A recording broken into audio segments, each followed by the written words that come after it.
ايش بيه التلفزيون؟ الصورة مقلوبة وبيضة، ايش قد تلعب بيه؟ هي قناة واحدة تفتح بالأربعة العصر وتعزل بالعشرة بالليل، نشوف المسارة والنار، ما خليته ساتر علينا، موس ولا ذبة.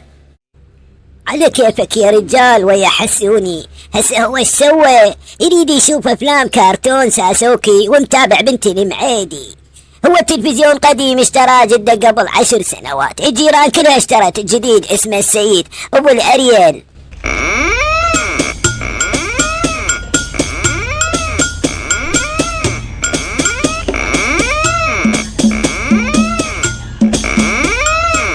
يعني اذا الهوا شرجي وما تطلع الصورة، واذا ترابط تصير الصورة مغوشة، شنو هاي الكلاوات؟ هذا ابنك يطير طيور بالبيتونة، والظروق ما تخلي الاشارة زينة بالتلفزيون. هسه وين نلقى مصلح زين قريب من القرية؟ ها فهميني.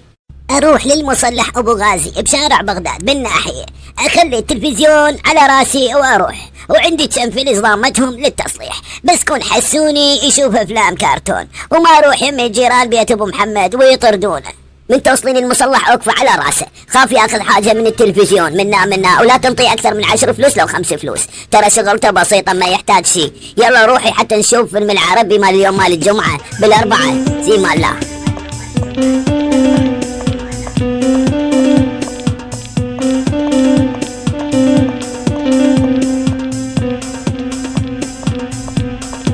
حلو جاسمية، حلو بالكبد، حلو بالحلو.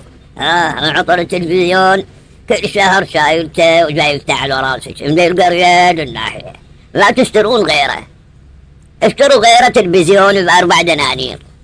هي اكيد هاي اللمبات احترقت لو الشاشة ما فيها غاز. يا معودة جاسمية اذا تريدين انا اعطيكم واحد بالاقساط. لا اريد هذا التلفزيون اصلحه، ابو حسوني معتز بيه بان من جده ورث. انت فحصه وشوف شنو بيه، الصورة تطلع مقلوبة وبيضة، ها تقدر تصلحه يا لا؟ يلا نسدي، خلينا نشوفه، خلينا نفحصه نشوف شنو بيه. هي بس العطلات تجيني، تلفزيون حتى ادوات احتياطية ما اله، اذا من المحافظة واحد لازم يسافر يروح للمحافظة. ما تقولي لي سبيك، ايدي نزلي من راسك نفحصه نشوفه مريض منشور. يلا نزلي. ابو غازي ها بيروح بينفس الى ترى يرجع مد الاول. ابو غازي ما ترد علي، خوفتني التلفزيون بيشي. برد قلبي الله يبرد قلبك، اريد ارجع قبل المغرب، الطريق بعيد. ابو غازي ها ابو غازي.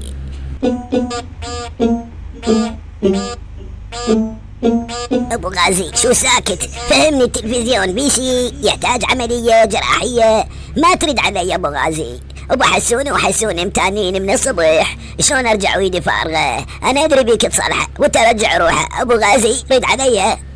عيني جاسمية التلفزيون شويه مستبرد، خلي نصبه يمه منقله نار. هو هم روح وعنده مشاعر، انا هم عندي مشاعر بس الناس ما تحس. ذكرت حبنا بالابتدائيه من كنت استنظرك براس الدربونه والله، ومن اشوف امك اروح ركض البستان اخاف منها. عيني جاسمية صورة تحتاج نعال ترجع، رجع راس التلفزيون من فوق بنعال. اي ودعتك هي هيك ترجع الصورة. التلفزيونات هذا الزمن ما تجي الا بالنعال. ها خوس اشتري زوج نعالات نايلون معاد واقعد يمه احمسه حمس. الله يريح قلبك ابو غازي مثل ما ريحت قلبي.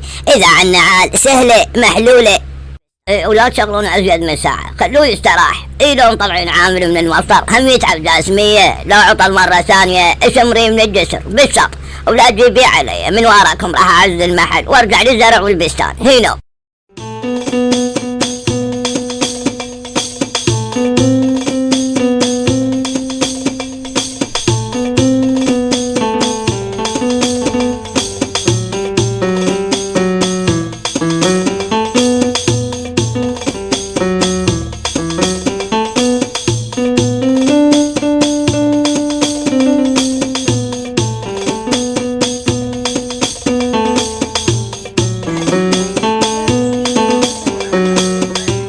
جاسمية التلفزيون ايش بيه؟ الصورة هم مقلوبة وهم بيضة، المصلح شنو صلح بيه؟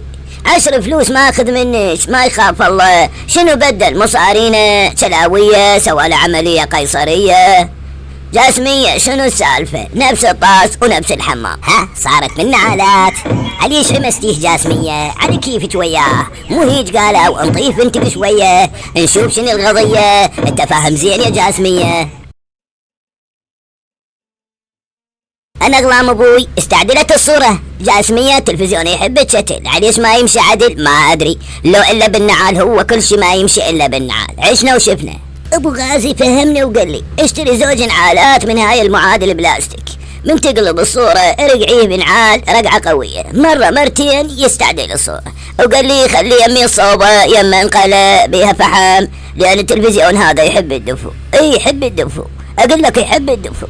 إيه انت شكلتي يحب الدفو. ايه هو النعال هم الى فوائد كثيرة، غير يحمل رجلين ويحافظ عليها، وكثير صاروا بمناصب ووظايف زينة كان سببها النعال. النعال تربية اهل زمان، اي والله تربية اهل زمان.